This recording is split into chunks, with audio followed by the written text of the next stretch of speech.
ওরে আল্লাহ, এ তো সুৎখর বাবু ভাই। এই গাছে উঠে পড়ি।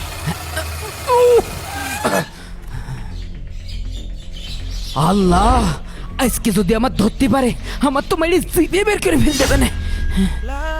আজকাল মানুষের বুঝেছিস টাকা পয়সা দিয়ে উপকার করার মতো নেই। সে কথা আর করছেন ভাই, ওই উত্তরপাড়ার আকিবের 4-5 মাস আগে 5,000 টাকা ধার দিয়েছি, টাকা দেওয়ার তো কোনো নাম গন্ধই নেই, আর খালি পলায় বেড়াচ্ছে। আরে তুই তো মানুষের 4-5 হাজার টাকা দিস, আমি তো মানুষের 60-70 হাজার টাকা দিই। ও আমার কাছে 20,000 টাকা নিয়েছে। শালা যদি আমি পাই ও সিটে খেয়ে ফেলবো। শালা আমার 9 মাস ধরে ঘুরে আসছে। জীবনে যদি আমার লজ্জা থাকে, আর কোনোদিন সুতে টাকা নেব না। এখানে স্যান্ডেল কার ভাই? তাই তো, এখানে তো কোনো মানুষজন নেই। এই স্যান্ডেল কার রে? এই রে, ধরাই কি পড়ে যায়? আদর তুই স্যান্ডেল নে মরলি। চল শালা আজকে পালি ছিঁড়ে খেয়ে ফেলাবো। ও পাতালে গেলেও আজকে আর খুঁজে বের করবো। স্যান্ডেল নিয়ে তাড়াতাড়ি গাছের গোড়ায় পড়ায় ফেলি। আল্লাহ আল্লাহ, এবারের মতন বাইসে গেছি। আল্লাহ, তুই সুৎখোর, আমার খোঁজ দে, আমার তো পালি মেরে ফেল দেবে না রে। কিরে আব্বা এখানে? আব্বা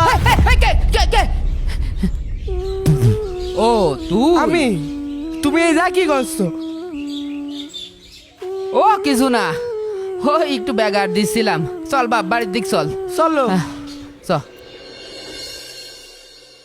আল্লাহ, 20,000 টাকা সুদ নিয়ে একটু সুখ করতে চাইলাম। আল্লাহ, সেই সুখ 25,000 টাকায় যায় ঠেকলো। 25,000 টাকা সুদ যে 2-3 লাখ টাকায় ঠেকলো।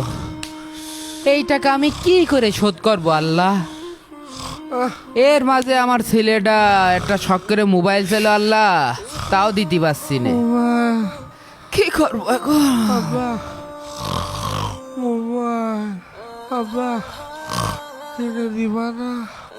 আমি এই ঋণ থেকে কি করে মুক্তি পাবো আল্লাহ, কিছুই বুঝতে পারছি না।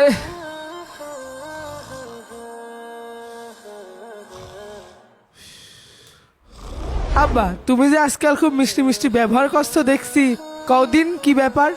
আরে একটু অপেক্ষা কর, আমার সাথে চল, গেলেই বুঝতে পারবি। আব্বা তুমি আমার কনে নিয়ে যাচ্ছ কও না? এখন বলা যাবে না, চল। ঠিক আছে চলো যাই। ও যে ভ্যান, ওই ও যে একটা ভ্যান। ভ্যান। দৌড়াও, দৌড়াও, দৌড়াও। দাঁড়াও, দাঁড়াও, দাঁড়াও। আব্বা এ কত বড় দোকান আব্বা? মেলা বড় দোকান। হ্যাঁ আব্বা, বিরাট বড় দোকান। তা আব্বা এই যা কি করতে এসছো? না, ওর কাছে এখন কিছু কোয়া যাবে না। ওরে বাবা, আইসি একটা কাজে। আচ্ছা চল, কাজটা সাইরে আসি। হ্যাঁ, আয়। চলো। দোকানটা দেখেছিস? খুব সুন্দর না? ঢোকে কি করে? স্যান্ডেল খোল, স্যান্ডেল খোল। আয় আয় আয় আয়। আসসালামু আলাইকুম। ওয়ালাইকুম আসসালাম। ভাই, আপনাকে দোকানে কি টাচ ফোন আছে? জি আছে। আপনার কেমন বাজেটের মধ্যে লাগবে? 15-20 হাজার টাকার মধ্যে। হ্যাঁ আছে। এত বড় মোবাইলের দোকান? আপনার এই বাজেটের মধ্যে এই ফোনটা বেস্ট হবে। আব্বা কি আমার জন্য টাচ মোবাইল কিনবে? ফোনের কালারটা কিন্তু অনেক সুন্দর। দেখেছিস কি সুন্দর? দেখতেন পছন্দ হয় নাকি? আব্বা এ তো মেলা সুন্দর ফোন। পছন্দ হয়? হ্যাঁ। এই ফোনটা তোর। কি? এই ফোনটাই দেন আমাকে। ঠিক আছে। সুন্দর আছে ফোনটা।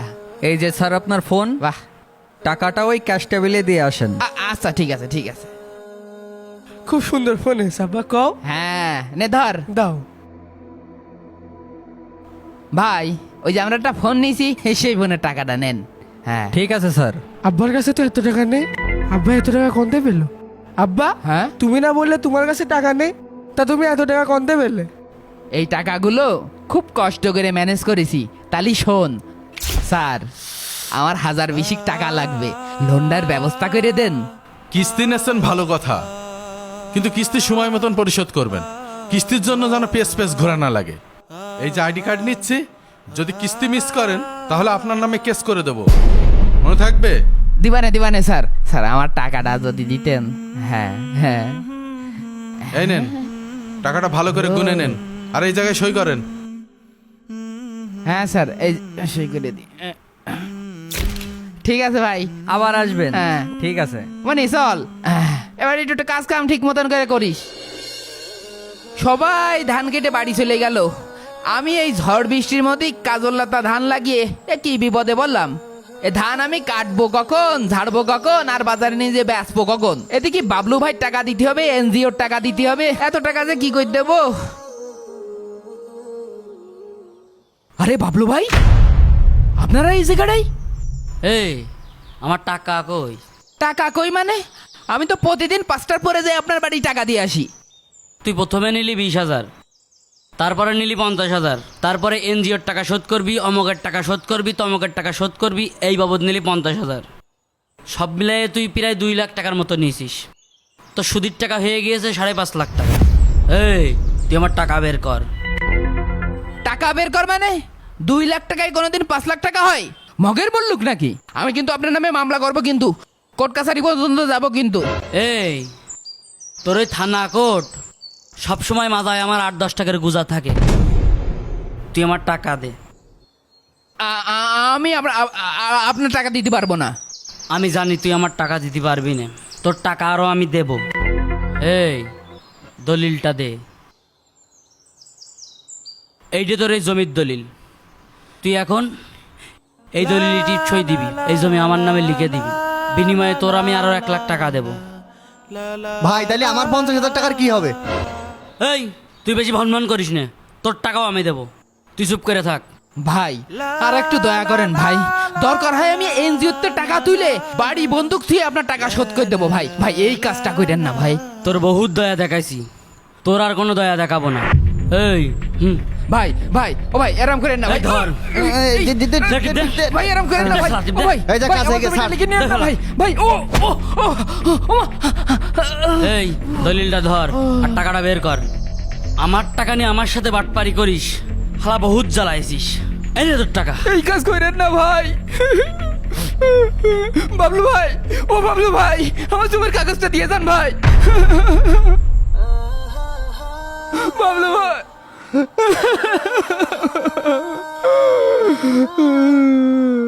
আরে আকিব ভাই, বাবলু ভাইকে আপনার জমি জাতি সবকিছু লিখে নিয়ে চলে গিয়েছে? জি হুজুর, বাবলুর কাছ থেকে 20,000 টাকা নিলাম দৈনিক 200 টাকা সুদে। এই টাকা শোধ করতে না পেরে লাস্টে আর এক সুদখোরের কাছ থেকে 5,000 টাকা নিলাম। এই টাকা প্রায় 9 মাস ধরে দিতে পারিনি ভাই। এই টাকা বাড়তি বাড়তি বাড়তি 5 লাখ টাকা হয়ে দাঁড়িয়েছে ভাই। ভাই আমি আপনাকে আগেই সতর্ক করেছিলাম যে 200 টাকার জন্য একদিন আপনি সব কিছু হারাবেন। আজকে সে তাই হলো। আপনি কি বলেছিলেন? সামান্য 200 টাকা। বাবলু ভাই 20,000 টাকা দিয়ে প্রতিদিন মাত্র 200 টাকা নিচ্ছে। আর সামান্য 200 টাকা আজকে আপনার কাল হয়ে দাঁড়িয়েছে। এই 200 টাকাই আপনার ধানি জমি কেড়ে নিল, আর বিনিময়ে আপনি পেলেন কি? এই সামান্য কটা টাকা। দেখলেন তো ভাই, সামান্য 20,000 টাকার জন্য আপনার এই ধানি জমি হারাই গেল। আল্লাহর রাসূল সে 1400 বছর আগে বলে গিয়েছেন, যে ব্যক্তি সুদ গ্রহণ করে সেই জন্য প্রস্তুত থাকে আল্লাহ এবং আল্লাহর রাসূলের সাথে যুদ্ধ করার জন্য।